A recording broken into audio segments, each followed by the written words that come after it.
હાલના તબક્કામાં વિશ્વમાં 1.7 to 1.8 મિલિયન 17 થી 18 લાખ જાતિઓનું ઓળખ અને વર્ણન થયેલું છે. દરેક સજીવો, વનસ્પતિ, પ્રાણી અને સૂક્ષ્મજીવ એ જે વિવિધતા દર્શાવે છે. નામકરણ: સજીવોને સ્થાનિક નામ અલગ અલગ હોય છે. ધારો કે કેરી, આમ, મેંગો.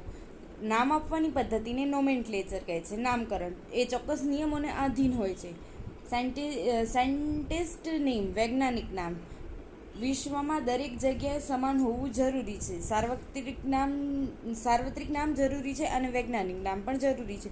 વૈજ્ઞાનિકો દ્વારા ચોક્કસ નિયમોને અનુસરીને નામ આપવામાં આવે છે.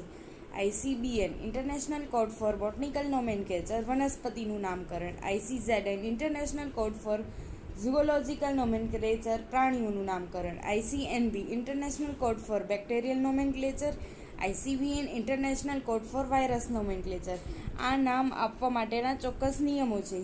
લક્ષણીકરણ, ઓળખવિધિ, વર્ગીકરણ ને નામકરણ. પહેલાં લક્ષણોને ઓળખવાનું, પછી એ લક્ષણો કોના આધારે કયા ગ્રુપમાં મૂકવામાં આવે છે તેને ઓળખવિધિ કહે છે. ઓળખાણ થયા પછી વર્ગીકરણ કરવામાં આવે છે અને વર્ગીકરણ આપ્યા બાદ તેનું નામકરણ કરવામાં આવે છે. Thank you.